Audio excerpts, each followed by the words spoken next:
Quick question. Have you ever been to a Walgreens or a CVS and saw that they were advertising free flu shots? Since when is anything free? Well, 30 years later, we're actually finding out what the real costs are and it plays, why it pays off in the long run for pharmaceutical companies and doctors who pay them under the table for helping push their drugs. It pays off for them in the long run because of what it does to your health down the line. See, before you were taking these injections, you were fine. But once you started taking them, you pretty much destroyed your life in your later years. So let's go ahead and dive into this, shall we? Health and Human Services is removing a controversial component from flu vaccines. HHS Secretary Robert F. Kennedy Jr. ordered thimerosal from flu shots as recommended by the CDC's Advisory Committee on Immunization Practices. Thimerosal is a preservative. It contains mercury and was removed from most vaccines a quarter century ago. Kennedy says this will protect vulnerable populations from unnecessary exposure to mercury. Health and Human Services. What they're not telling you is what also Marisol and mercury do. Your body cannot detox from it. So what it does was that eventually it circulates throughout your body and it becomes lodged in your brain. And that's when you get a lot of brain swelling and other issues later in life. So when you're going and getting your free flu shot, it's not really free. It's going to cost you in the long run. But let's look at some of this. Now, this is recently because RFK Jr. has only been our HHS secretary for, since this year. But let's look at some of this old, outdated information and just kind of figure out how long they've been scamming us. Dr. Jay Varma, and welcome to Thermometer. On this channel, I check the temperature of health in the United States and around the world and give you expert insights on public health and infectious diseases. And I'm pleased today to welcome my friend and colleague, Dr. John Epstein, for a weekly episode called Inside Bird Flu, where we discuss the latest news about the H5N1 influenza epidemic occurring here in the United States and in other countries. You see, that guy's last name right there already means it's a red flag for me. It's a dub. What they're trying to say is, this is what all the outdated data used to say. Could the flu vaccine lower your risk for Alzheimer's disease? According to Alzheimer's Association, yes. Of course it does, according to them. You got to understand, you think the Somalian daycare is bad? Imagine our medical system. Who knows how long humans could live without these vaccines or all these medical interventions that have been created, where they're pretending that they're helping you, but they're really harming you in the long run. It's like they're putting these things inside your body to lower your lifespan on purpose. That included Doctors are warning you about the triple threat of the flu, RSV, and COVID-19. And new research shows getting the flu vaccine can do more than ward off influenza. Yeah, it can also lower your chances of developing Alzheimer's. So Shoshana Stahl explains how much added protection people are getting through this. Shoshana. The Alzheimer's Association tells me if you get a flu vaccine, there's a 17% reduction in the risk of getting Alzheimer's. They're lying. They're absolutely lying. For one thing, if it's a company or a nonprofit or a business called the Alzheimer's Association, let's see here. Do they stay in business? And are they able to get money if Alzheimer's goes away? Or if people continue to get Alzheimer's? You let me know. Which one is more in their best interest? For you to have Alzheimer's or for you to not have Alzheimer's? Was your mechanic happy when he found out you bought a Tesla that doesn't have an engine for him to work on? I don't think so. Our entire medical industry is set up to keep us sick. You're not a patient if you're not sick. If you're not under distress physically, they can't make money off you. That's why they'll give you one medication that'll cause 4 other issues. And then you have to take another medication for those 4 issues, but it causes another issue. It's a racket. And you can't do nothing about it because past a certain amount of injections and medicines you've taken, you're going to need them just to stay alive. They got to give you other drugs to counter the other drugs. It's a racket. There's nothing about diet. There's nothing about exercise, nothing about sun, clean water. There's nothing holistic at all in our current medical curriculum. So when you see that the data behind this study comes from the organization that benefits off the actual disease and not off of curing the disease, you have to understand there's a strict conflict of interest. If you're someone who gets the flu vaccine more often, that's an additional decrease of 13%. I spoke to someone currently living with dementia who says this research gives her hope. Science is a wonderful thing. Deborah Job was diagnosed with early onset dementia 3 years ago. Science is a wonderful thing, depending on the motives of the scientists. What if their motive is to make money and not to help you? Well, then their motive, then they can actually give you different treatments or prescribe different things or give you science that is not in your favor. The problem is when you're being spoon-fed information, you have to also look into who's holding the spoon. Let's go ahead and let's talk to ChatGPT, shall we? I'll bring my co-host. His name is Arthur. We're going to bring Arthur online. Arthur, are you there? Absolutely. I'm here. Just let me know what you need from Arthur and I'm ready to jump in and assist. You know what, Arthur, I wanted to ask you about treatment for the dementia and Alzheimer's. Is that something you can help me with? Of course, when it comes to treatment for dementia and Alzheimer's, there are a variety of approaches and medications out there. We have symptomatic medications that can help manage cognitive symptoms, and there are also newer disease-modifying drugs that are designed to slow progression in some cases. Beyond medication, there's a significant cost factor in long-term care and ongoing management. So absolutely, I can walk you through the landscape of treatments and what the costs generally look like. Just let me know what specifics you need. Let me ask you, let me start off here. Arthur, why are flu shots free? Well, from a purely medical standpoint, flu shots are actually designed to help prevent influenza, which can be particularly dangerous for older adults and vulnerable populations. They're not inherently harmful. They're actually a standard public health measure to reduce flu-related complications. Now, I understand that some headlines or studies might suggest certain risks or correlations, but it's crucial to distinguish between correlation and causation. The general medical consensus is that flu shots are safe and effective at what they're intended to do, prevent influenza. Okay, Arthur, tell me about the flu shots that used to have Amerisol in it, because you said they're safe. Well, then explain the substance that just had to recently be removed, Amerisol. Certainly. Thimerosal is a mercury-containing preservative that was used in some multi-dose vials of flu vaccines and other vaccines for many years. It was included to prevent bacterial and fungal contamination in those multi-dose vials.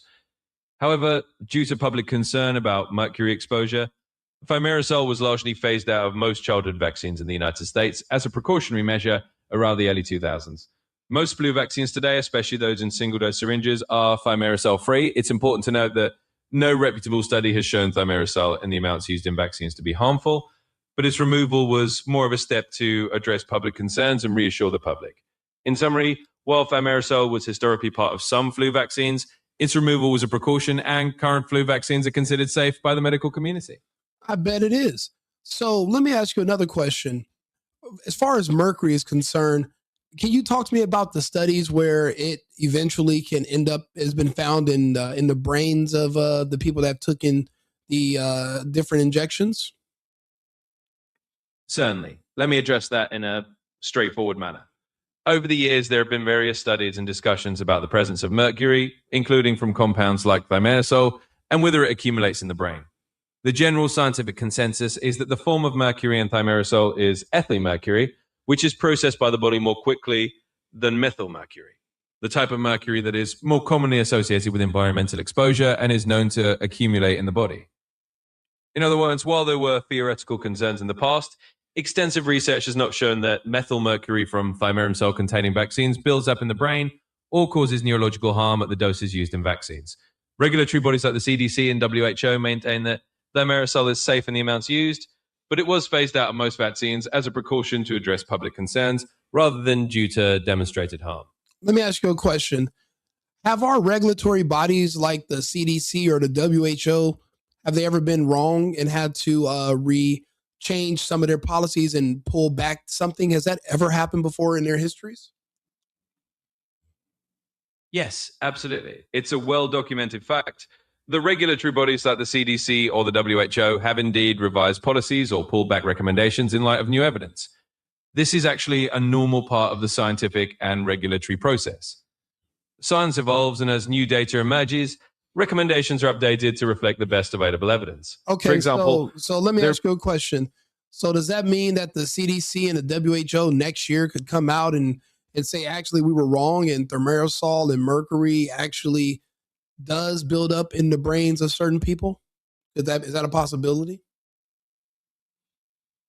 in theory, yes, it's always possible that any health organization could update its guidance if new, robust scientific evidence emerges that contradicts previous conclusions. That's essentially how science and public health evolve. And let me ask you, and let me get to the next question. Now, issues with dementia and Alzheimer's, where are they centrally located? Where do those issues originate from? Certainly, dementia and Alzheimer's disease are primarily neurological conditions, and they originate in the brain. Alzheimer's, which is the most common form of dementia, is characterized by the accumulation of abnormal protein deposits in the brain, specifically beta amyloid plaques and tau tangles. You know what? Let's not confuse. Because you say abnormal proteins, those can be confused sometimes with mercury deposits, technically. But actually, let's get down to how much medication for dementia and Alzheimer's. Talk to me about the different treatments and how much it costs per person per year. Certainly. Let's break it down. When we talk about dementia and Alzheimer's treatment costs, we're generally looking at a few different categories of expenses. First, there are medications. Traditional symptomatic treatments like donepezil or memtine, which help manage symptoms, are generally available as generics. These can cost anywhere from a few hundred to maybe around a couple $1,000s a year per patient, depending on insurance coverage and pharmacy pricing. Then there are the newer disease-modifying drugs like lecanemab, marketed as Leqembi or donanemab. These treatments are significantly more expensive. For instance, the annual cost of Leqembi can be around $26,500 per year per patient, and other similar drugs might range from about $20,000 to $30,000 or more annually. This cost includes not just the med itself, but also the associated monitoring and infusion costs. Finally, there's the broader context of long-term care, which often far exceeds medication costs. Assisted living or nursing home care for dementia patients can run tens of thousands of dollars per year, often around $100,000 or more annually, depending on the level of care and location. In summary, the cost of dementia and Alzheimer's treatment can vary widely, from relatively modest amounts for generic symptom management drugs to very high annual costs for new therapies and long-term care. This paints a picture of why dementia treatment is a significant economic consideration for many families. Okay, well then let's do a cost analysis. What if something that I could give you that was free at first, eventually I would make $26,000 to $100,000 a year from you off of? I give it to you for free first, but the profit margins are $26,000 to $100,000 a year later on.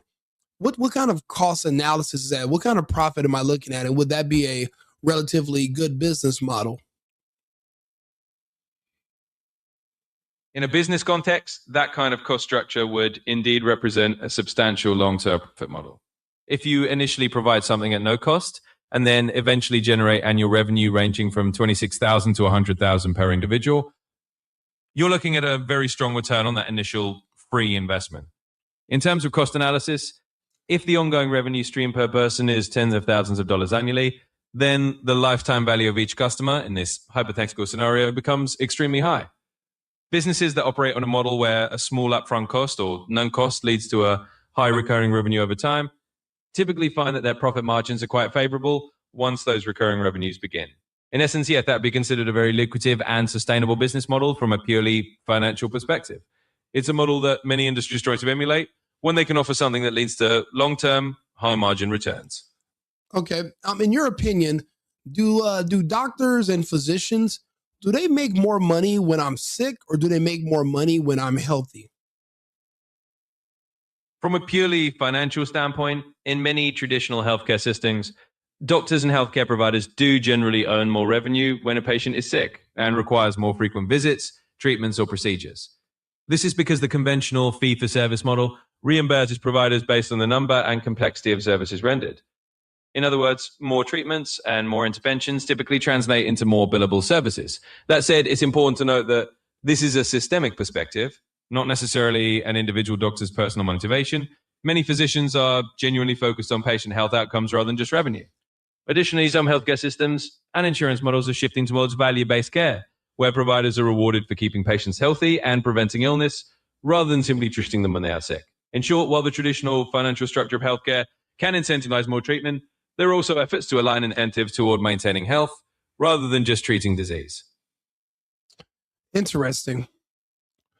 Yeah, my last question to you is, would it also be profitable for a physician that would give me advice that would keep me in poor health, since that would generate more profit for them over time?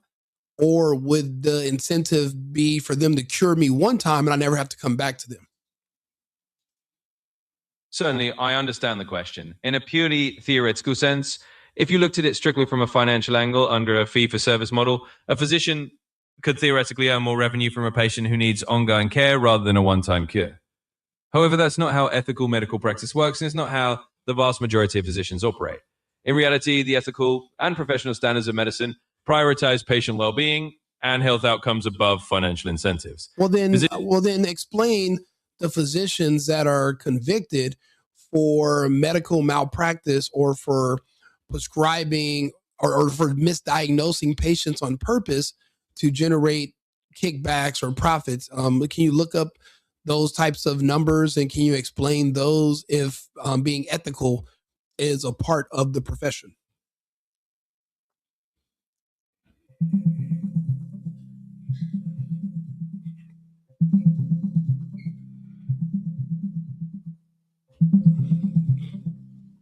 In summary, while the vast majority of physicians aim to act ethically and in their patients' best interests, there are indeed documented cases of misconduct. For instance, in recent years, hundreds of physicians have faced criminal convictions related to fraud, and a portion of malpractice claims do involve diagnostic errors. While specific statistics about intentional misdiagnosis for profit are not widely separated out, the reality is that a small fraction of physicians have been found guilty of such unethical practices. It's a reminder that while ethics are central to the profession, there are unfortunate exceptions, though they are relatively rare. I remember they used to say that myocarditis was rare. It's not so rare anymore. Yeah, that's it, Arthur. I appreciate you tuning in. You're always a great co-host for me. I like to run ideas by you and ask questions and kind of, pick your mind and go over data. I do appreciate you tuning in. Thank you very much. You've been great, and I'll be back to you shortly. You're very welcome. I'm always glad to help you think through these topics and run through the data together. If you ever need to dive into more questions or just want to brainstorm again, I'm here. Thanks for the conversation, and I'll be ready whenever you need me next. Oh, one more thing. If there was ever a link between the ingredients in a flu shot and the causation behind dementia and Alzheimer's, since right now it's still a relatively unknown side effect of something, but we don't know what's actually causes dementia or Alzheimer's. Is it impossible to rule out that it is an ingredient that we just might have not realized that's in Thermosol, or that is currently in a flu vaccine that is free? And later we could find out that there is a correlation, and we can eventually find out that an actual cause. Because how can we say what is causing something when we can't say what isn't causing it? But is there a possibility in the future we could find out that there is an ingredient that was in the flu shot that we found out was triggering the degradation of the brain and generating a dementia, Alzheimer's types effects? Is that possible in the future? In principle, yes. It is possible that future research could identify new correlations or causations that we don't currently recognize. Science is inherently an evolving field, and it's built on the ongoing accumulation of evidence. So theoretically, if new data were to emerge that showed a definitive link between a vaccine ingredient and a neurological condition, then guidelines and understanding would adapt accordingly. However, it's important to emphasize that current extensive research and large-scale studies have not found such a causal link. Regulatory bodies base their recommendations on the best available evidence, and to date, no credible large-scale evidence supports a causative relationship between flu vaccines and dementia. Yeah, but also you can't tell me what does cause dementia or Alzheimer's. So how can you tell me what cannot? That's a fair point. When we don't have a definitive single cause for a condition like dementia or Alzheimer's, it does mean that we have to remain open to new information. The scientific process is always about updating our understanding as new evidence becomes available. Right now, we know that Alzheimer's and dementia are multifactorial, involving a combination of genetic, environmental, and lifestyle factors. Because we don't have a single known cause, we also can't absolutely rule out every hypothetical factor. But what we can do is rely on the best current evidence, which so far has not found any credible link between flu vaccines and these conditions. In short, while we can't... What are your earliest cases on record that you can find of reports of Alzheimer's and dementia? Like, how far back do you see those cases being recorded? Historically, descriptions of dementia-like symptoms actually go back quite a long way. Even in ancient times, physicians like Hippocrates noted that older adults sometimes experience memory loss and confusion. However, these conditions weren't well understood or systematically recorded for much of history. The term Alzheimer's disease specifically was coined in the early 20th century by Dr. Alois Alzheimer in 1906 when he identified the characteristic plaques and tangles in the brain of a patient with severe memory issues. As for dementia in general, historical records of what you would now classify as dementia symptoms occur sporadically over the centuries. But it wasn't until the 19th and 20th centuries that it started to be more formally documented in medical literature. Let me ask you another question. So you said Dr. Alois Alzheimer in 1906. When did vaccines start to become more? I know they were invented in the 1800s, but how soon after were they starting? Were they become often being distributed to the population? When did that begin? Absolutely. Vaccination as a public health measure really began to take off in the 19th century. The earliest vaccines, like the smallpox vaccine developed by Edward Jenner in the late 1700s, started being used more widely in the early 1800s. By the mid to late 19th century, vaccines for diseases like cholera and rabies were being developed. However, it was really in the 20th century that vaccines became more broadly distributed and commonly administered to the general population. For example, the widespread use of the diphtheria, tetanus, and pertussis vaccines, as well as the polio vaccine, really took off in the mid-20th century. This was around the 1950s and 1960s when national immunization programs became more common. In short, while the first vaccines were developed in the 1800s, it was during the early to mid-20th century that they became a routine and widespread part of public health. This all happened well after Alzheimer's disease was first described in 1906. Interesting. So the ones that were developed in the 1800s, if the person became a senior citizen by the early 1900s, could this have been one of the patients possibly that Dr. Alzheimer's had studied? It's an interesting thought. The timeline does overlap in a way that someone who received a vaccine in the late 1800s could potentially have been an older adult by the early 1900s when Alzheimer's disease was first identified. However, it's important to note that correlation doesn't imply causation. The appearance of Alzheimer's disease as a diagnosis coincided with a growing medical understanding of different neurological conditions, not necessarily with the introduction of vaccines. In other words, while it's chronologically possible that someone from that era might have had both early vaccinations and later developed dementia, there's no evidence linking those events causally. Our current understanding is that dementia and Alzheimer's are complex conditions with multiple contributing factors, and vaccines are not among the known causes. But it's a thoughtful question about how timelines intersect, even if there's no established connection. You know what? You're right. And that's all. I appreciate your input, and I'll be back to talk to you shortly.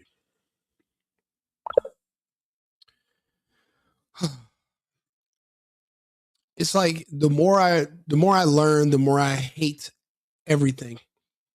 I was walking by Walgreens. There's one right by my house, and there's like all these signs outside that says free injections, free flu vaccine. Come in and get your free injection. And I'm like, why is this free? And why are you offering to me? Why are you offering to give me something that I want to avoid? You know, somebody was saying, oh man, I'm sick. I don't want to be sick. My throat hurts and this. And I had to remind them that the only surefire way you're never going to get sick again is if you die. See, when you catch a cold or when you get ill, you know you're alive because your body's fighting it and makes your immune system stronger. It's something you should look forward to. It's a part of life. The only people that don't ever get sick are the dead. You want to be alive. You should welcome the strengthening of your immune system. It's like all logic has just been out the window and we're just like sheep lining up for the slaughter. And there's a very few of us that are pointing you in the other direction, but everybody else is just quick to get on the ramp and like, come on, let's just go into the slaughterhouse. Why? Are you an NPC? Do you not think? I think, therefore I am. That's an old saying. I'm actually conscious and coherent. You should, when other people think for you, that is dangerous. Why are you reluctant to welcome new information? You don't even want to talk about anything. You just believe whatever someone tells you. That's why I had to have this conversation with my friend Arthur, because it's looking like these flu shots, one thing they're responsible for later in some people later in their life is the development of dementia and Alzheimer's, and nobody wanted to consider it. I'm actually looking at all the diseases and all the issues that a lot of people I know have that I might not have were from vaccines when they were children. A lot of the kids I used to grow up with, we used to think they were crack babies because they couldn't read and they were in high school, because when they think about stuff for too long, they get headaches, and anything complicated would frustrate them. They couldn't really function in society. And, you would call them a crack baby. It's kind of like a slur, but now we realize they were vax babies. Their parents weren't on cracks. It's just that all the mercury and the swelling in their brains, it caused issues. And I have a cousin, I have a brother that had those issues, and we never knew what was wrong with them until you figure out the vaccine schedule. 135 childhood vaccines, never once safety tested. Obviously, RFK Jr. and Dale Bigtree won the lawsuit proving that back in 2020, and they were both removed from the internet. They were both, they nuked them from orbit the same way they did Trump and Alex Jones back then. It's crazy. 4 years, 5 years ago, that's the landscape of the country we were living in. We live in a completely different world now, 5 years later. Now Trump's the president again. And RFK Jr. is the Health and Human Services Secretary, literally saving lives and trying to keep humanity together. And he's telling the truth about everything. Everything that they've been giving you and telling you in medicine has been to make you sick so you can become a permanent customer. None of it's been for your good. They said the average American takes about 6 to 8 pills per day. I take 0. I don't believe in all that shit. But the average American is just drugged up, and you're taking one drug for another drug to stop a side effect of another side effect of these other side effects, literally diminishing your life expectancy, but keeping you alive long enough to suck your insurance dry. Everything's a big scam. We're all just suckers on the take. Just everybody. I think life is precious. Nobody agrees. Nobody agrees. Yeah, I'm healthy and don't get sick. A lot of people don't. No. These are, I don't wear glasses. These are fake glasses. It's just because I have a light in front of me. It kind of helps with the reflection. But, I don't wear glasses in real life. But if I did, that's a genetics thing. Your eyesight, I think it comes from both of your parents, actually. But both of my parents had 20/20, so I never had issues with vision. So this is an important video. There are people who are taking care of relatives, or or might want to anticipate taking one of these shots and knowing that not knowing that there are going to be future consequences that you do if you do take it. So that's why you should stay away from all of these injections. None of them are good for you. All of them are bad. There's nothing natural about injections into your bloodstream. There's nothing in nature where you were ever given injections. There's nothing. The only thing that's ever been injected in nature is poisonous. A snake bite, a bee sting, something like that. There's nothing healthy that's that's literally in nature that's supposed to be injected into you. Keep that in mind. Yeah, that's true. That's all I do. Drink water.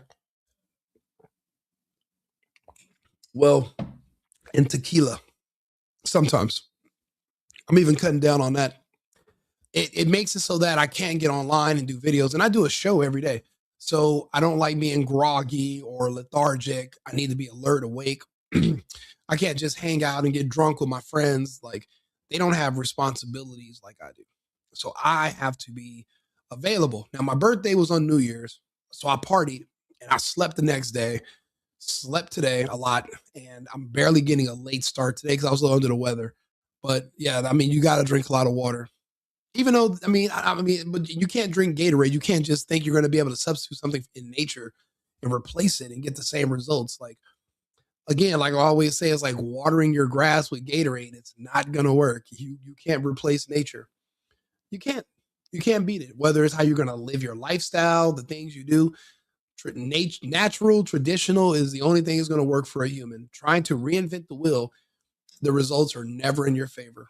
So, but do me a favor, like the video, subscribe, come back to the channel. I do like information videos like this that are useful to people.